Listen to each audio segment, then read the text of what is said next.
for today. Jude Kelly, CBE, is a creative powerhouse, cultural icon, and a lifelong champion of equity. From leading London's South Bank Centre to founding the global WOW Foundation, Women of the World, now in 26 countries. To her recent appointment as Master of St Catherine's College, Jude has dedicated her life to helping people find their voice and use it. A pioneer for social progress, she's renowned for advancing inclusion, gender equity and diversity, and has advised governments on the arts, education and social mobility for many a year. On a personal note, Jude has been in my life for over 40 years, known fondly as my big little sister, through my friendship with her late sister, Caroline. Jude has always remained a powerful presence in my life. She shaped my early years, just as she continues to inspire so many women today. Buttocks, buttocks. I said I wouldn't get emotional, and I am. So before Jude takes the stage, here's a short video highlighting her incredible work with WOW.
Well, good morning. Good morning.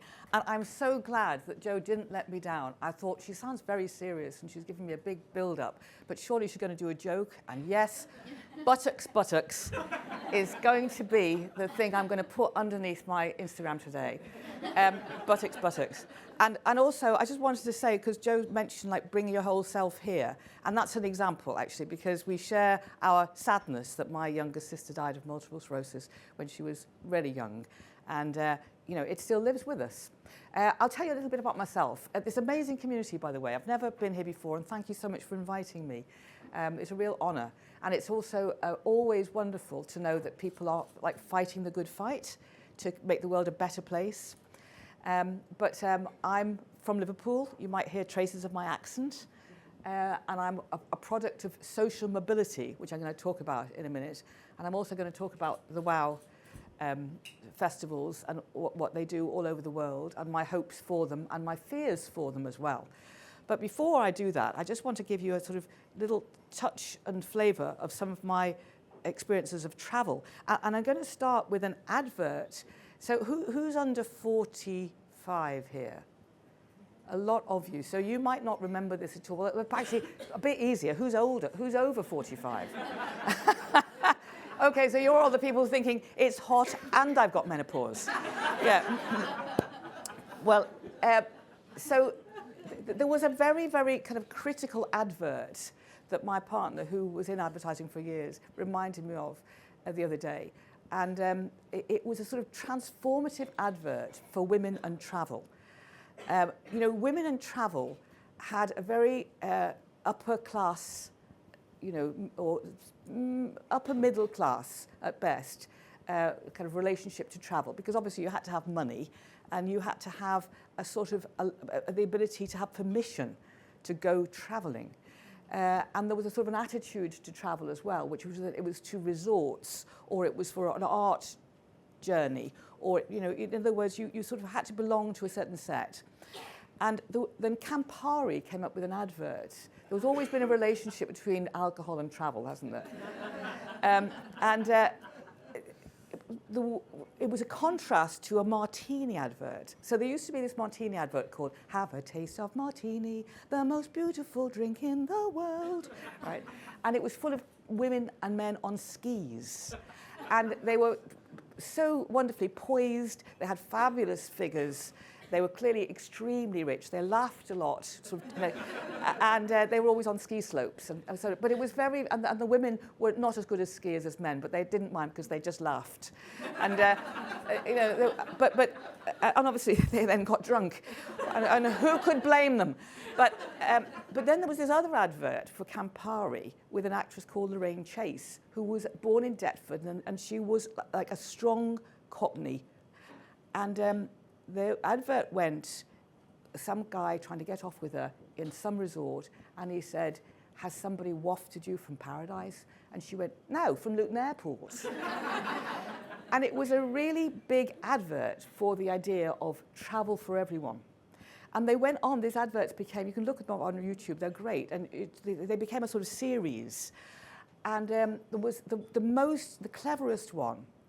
They were going to make an advert which was like taking the mickey out of people who didn't like accents, you know, because the idea of having a Cockney accent, it wasn't proper. So this was an advert that not only sort of smashed through the idea that women should travel, that travel could be cheap, you could go from Luton Airport, but also two fingers up to the idea that like there were some people who could and some people who shouldn't.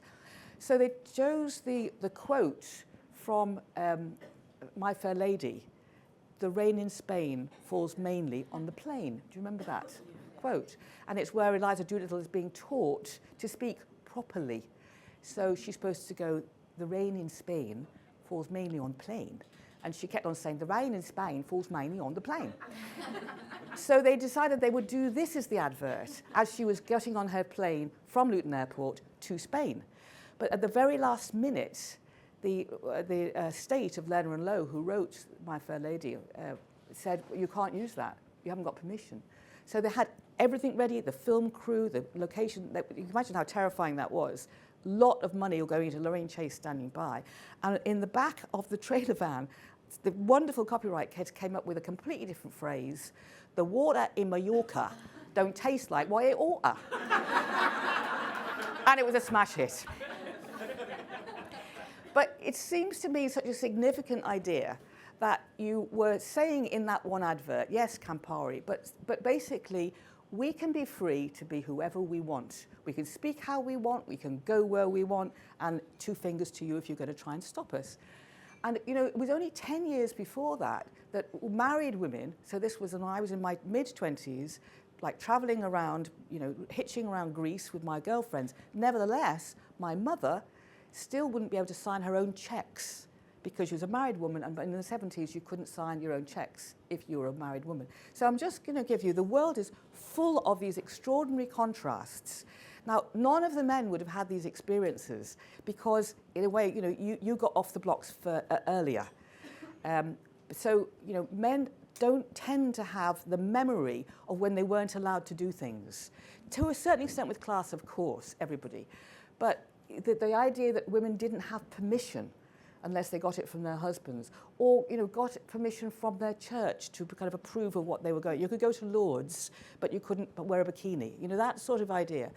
Now, when I was in my late 30s, I took up windsurfing, and you'd be pleased to know that I am about to go windsurfing again in August because I'm still doing it. But the reason I decided to go windsurfing in my late 30s was because by then I'd given birth to 3 children, and my body felt like it hadn't been mine for a very long time. Because some of you will have had children, or you might be planning them. And anyway, but you know, you are basically organising an Airbnb for somebody else for a very long time. So after 3, I thought, I've got to find my body back again. And this is something that women, when they're organising their wellnesses or their lip wires or whatever they're doing, you'll know that the kind of liberation of getting back to your body is an enormous thing. And this, I can still remember, you know, the sort of tremulous feeling I had going to a windsurfing school in Greece, mainly full of guys, very, very toned. Me, you know, coming out of all these pregnancies, but nevertheless determined to windsurf. And I had the right. I had the right to strip off my you know, bikini. I had the right to wobble on my board and fall off. I had the right to get better and better and better. And I became quite accomplished. Not great, but quite accomplished. And it's probably the most significant feeling I've ever had, actually, traveling on my own to take up my first windsurfing course in Greece in my late 30s with a strange looking like post-pregnancy body and thinking, can I reclaim the Jude Kelly that I remember when I was young? And I did. And more than that, I reclaimed more than that. I reclaimed the kind of sense that all of you will have experienced and that you're giving to other women, which is that actually freedom is in my imagination. The more I can imagine something that I'm scared to do or haven't done, the more I am drawn towards doing it. And every day with all your brochures and your Instagrams and your posts, etc., you're giving women the right to their imagination. And this is a very, very big thing. Because, you know, we say about representation generally, if you can see it, you can be it. And that doesn't just stand for, you know, being a CEO or, you know, being a member of the fire brigade. It's actually to do with, yeah, I can go to Namibia and do a safari if I can afford it, you know, or I can just take myself off for 2 days to Prague, or I can take all my girlfriends to Helsinki and not even remember what happened afterwards. You know, any of these things are to do with permission. And I think that for years and years and years, I mean, hundreds of years, thousands of years, women not only didn't have permission, but couldn't give themselves permission because, like anybody who's been put into confined circumstances, you build a normality around that. I mean, we know that very, very quickly with COVID, we knew that very quickly you build around your confinement and you normalize it, which makes it hard when you kind of are released again. I travel all over the world for WOW. So let me take you through a little bit of why I founded WOW and why WOW is so important in this idea of the imagination of possibility. You heard from Joe that I was a theatre director. Well, I still am a theatre director. In fact, I'm doing a show at the Edinburgh Festival, 31st of July to the 10th of August, a one-woman show. So I'm still on the boards. But, you know, a lot of the plays I directed when I was at the National Theatre or the Royal Shakespeare Company, they were all plays about women yearning to be something they couldn't be. Hedda Gabler in Ibsen, you know, waiting to get out of a sort of claustrophobic marriage. Not a violent one, but one that really was so repressive, but having kind of nowhere to go. The three sisters longing to go to Moscow, that was through the whole play, so much so that you think, oh, just go to Moscow, please. But no, they couldn't. They couldn't go because none of them were married, so they couldn't go. Or significantly, Twelfth Night, that beautiful thing, I mean, where Viola is washed up in Illyria, and the only way she can navigate around the place is to dress as a boy.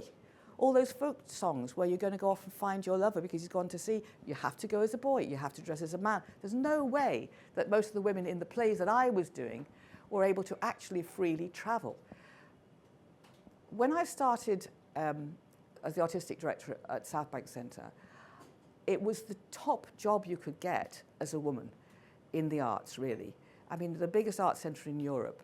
And if you thinking about what I said at the beginning about social mobility, my origins, when I was doing my windsurfing courses at 36, my grandmother was having her 9th child, and she went on to have 14. So she left school when she was 12. She had babies right into her late 40s, 14 of them. My dad was the youngest. And I was, through 2 generations later, on my windsurfer, whizzing around with no clothes on. Well, a little bit. And that is an incredible journey for women, an amazing journey. And we mustn't lose it. But when I was at South Bank Centre and I'd done this sort of social mobility journey from little girl in Liverpool with a dream about the arts to running the largest arts centre in Europe. What struck me was that with all the progress we've made, and it's a lot, and we should be celebrating that all the time, there was still so much to do. In our own country, never mind anywhere else, still not permission to talk about our bodies, still not permission to basically hand the entire housework and school run over to our partner without there being any consternation or rows at all. I mean, all kinds of things that we still live with as constraints, and attitudes attitudes to do with women and violence, not feeling free in the streets on a dark night. All of those things were still pertinent. And I was running a place where most of the stories that we were celebrating, the music, the literature, the dance, they were basically still historically all stories of men. And I really felt that unless in the arts we had thousands of stories of composers, of writers, dramatists, actors, etc., telling stories about women, not just for women, but for everybody, that centralized women's stories, I really felt that we were never going to get women's rights. Not really, because the women's stories were always adjacent stories. They were the other stories. They were oh, and there's women too, don't forget. And that was really very, very strong in the sort of early 2000s, because 2010 was when I started dreaming about WOW. I called it WOW, Women of the World, because when I used to say to women, particularly young women at the time, we really haven't got freedom yet. You do know that, don't you? They'd say, oh, I'm not a feminist. Don't do that gesture. I'm not a feminist. Then they'd tell me that they hadn't had a pay rise and somebody else had done this, and then they'd tell me about their boyfriend being a little bit coercive, and then they'd tell me about their dilemmas about they were getting a bit late to have a baby and they didn't know what to do, could they freeze their eggs, and all of these sort of anxieties, but they didn't know much about it. And I kept saying, a lot of this is to do with lack of research or not having a proper relationship, a healthy relationship, between men and women. So many things that's to do with inequality. But they found it difficult to accept inequality, because who wants inequality? Who wants to be the loser that couldn't be equal? We don't, do we? We want to be equal, and it's almost a matter of shame that we're not. So women used to say to me, well, it's not like we're in Pakistan. And I said, have you ever been to Pakistan? And they'd say no, but obviously we're not in Pakistan. So I really came up with this idea that we should connect women all over the world and say, well, what's it like in Karachi compared to what's it like in Swindon, or what's it like in Durham? I mean, how different are all these places? And of course, lo and behold, what we find is that if you are in an incredibly modern city like Karachi, you're doing a lot better as a woman, largely speaking, than you might be if you are living on a housing estate in Middlesbrough, frankly. That the contrasts between women's rights are very different all over the world, but they're not in blocks. They're not binary, as nothing is ever binary. So I started trying to connect up women right across the world with all of those festivals that you've seen there. And we have many, many of them now. And the festivals don't just celebrate women. They also ask urgent questions like, what are we frightened to talk about? What could we talk about? What should we change? But of course, there's a significant thing. I can go to Pakistan and I can have all of those conversations, and the women from Karachi can come back. But if I go to a tribal village in Pakistan, first of all, I'm like somebody landing from the moon, and they're never going to travel. So in the same country, you can, and that includes ours, you have women who've got permission, got money, can go, will go, and then you've got women who don't have permission in their heads or anywhere else for that matter, don't have money and will never go. Now, you could say, well, that's understandable, and we've had that world for a long time, but we're making progress bit by bit by bit. That's all moving in the right direction, and I thought it was, because I am a bit of an optimist, and I remain an optimist. But I want to give you an example at the moment of Turkey, because I think you mentioned Istanbul. So I've been doing WOW in Turkey for the last 7 years, and in Turkey, I have seen just through WOW alone the shrinking of rights in a way that I'm beginning to find very, very nerve-wracking.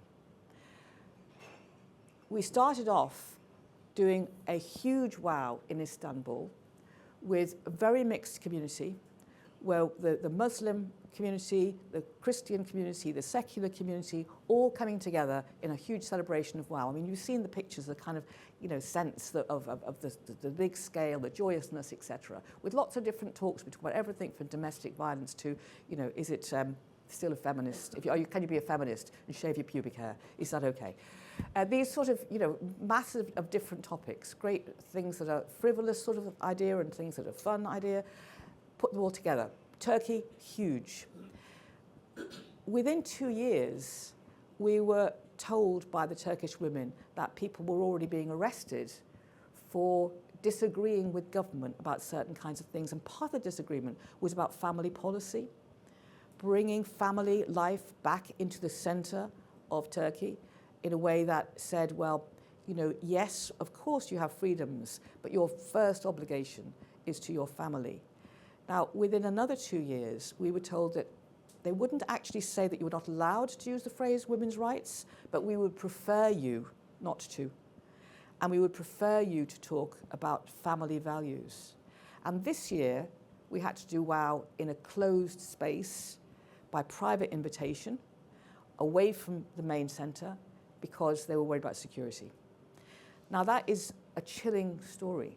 I know that we can talk about America and what's happening there, and we can talk about other places like Somaliland, which I'll talk about in a minute. But just that particular place that was such a beacon for all of you as travel people, and probably still is, that is what is happening in Turkey. And of course, LGBTQ plus rights, forget it. So these are things that are now going underground, and people are being arrested, and some of the people who are in my world, the arts world, for carrying on telling stories of open, joyous relationships between LGBTQ plus are actually in prison and have been in prison for 3 years, and journalists protesting on that also in prison. So I don't want us to be under any illusion that actually, it's all fine really, because there's something really nasty happening in the world, and that is the fight back against me landing in Greece, taking all my clothes off except for a bit, getting on my windsurfer, and off I go. Some people do not want that. And they'd probably have been, even more disapproving to know that I'd left my children behind. Obviously, I'd put them in a hotel with them, No. But, I have been to places around the world where they've actually said to me, we're very, very upset. We thought you weren't married and we thought you didn't have children. Now that we know that you are married and you do have children, we really feel uncomfortable about the fact that you're here on your own. Those are conversations I've had. When I went to Somaliland to do WOW, I arrived to do it and the whole room was full of men. And I thought, oh my gosh, this is amazing. Talk about allyship. This is fantastic. Where are the women? Anyway, after lunch, no men, all women. So I said, well, what's going on? And they said, well, our husbands came first in the morning to check that you weren't going to say anything that was too subversive. And they decided that you were all right, so we're here. And in the evening, we had a small get-together with a group of women who were entrepreneurs, and they said it had been the first time that they had been given permission to all meet as a group, because they had to check first to meet with groups of more than 5. And they were mostly in black. And I said, is that the tradition that you all wear black? He said, no, we used to wear incredibly brightly coloured clothes until about 5 years ago. And more now we are wearing black. So the idea that there is a group of people, who are sort of in one time zone of freedom, and then they will gradually all move towards this place where you can, travel as much as you want with you drinking your Campari. That is not what the world is doing. The world is playing very, very fast and loose now with rights. And so I'm going to end on this point, really, which is that rights are conditional. I don't know where we got patriarchy from, and I certainly never would blame any of the men that I meet, because everybody's in it. But it does exist as a kind of standardizing of, in the end, at the end of the day, what is the final rule of the world. And at the moment, the final rule of the world is patriarchy. It's inside every theology, inside every formal theology, is the idea that the ultimate superiority is a male-framed thing. And as long as we have that, then you are always going to find something somewhere where people go, well, actually, we'd rather you didn't do that as women. And we don't need to tell you why. We're just saying we don't want you to. And then you won't be able to. So I'm thrilled to be with a group of people who get women on zip wires, who get women jumping out of, aeroplanes. And I'm thrilled to be with women who are insisting, and men, that actually permission in your head can be followed by an off you go. But I really take up everybody's point here. You can't take it for granted. We must stay together. And every time you're tempted to say, well, I'm not really a feminist, think again. I'm not asking you to do anything other than just say women should have equal rights. That's all it is. It is that simple. Women should have equal rights to go where they like, do what they like, earn what they like, and be in considerate, healthy relationships. And that is it. And they should be allowed to get on a plane to Mallorca with a big Campari, with a short skirt, get drunk and come back safe, if that's what they want to do. Or troll around Namibia on a safari park and, see what it's like against a leopard. Any of that should be our right. And I just want to rely on you to preserve it. Thank you.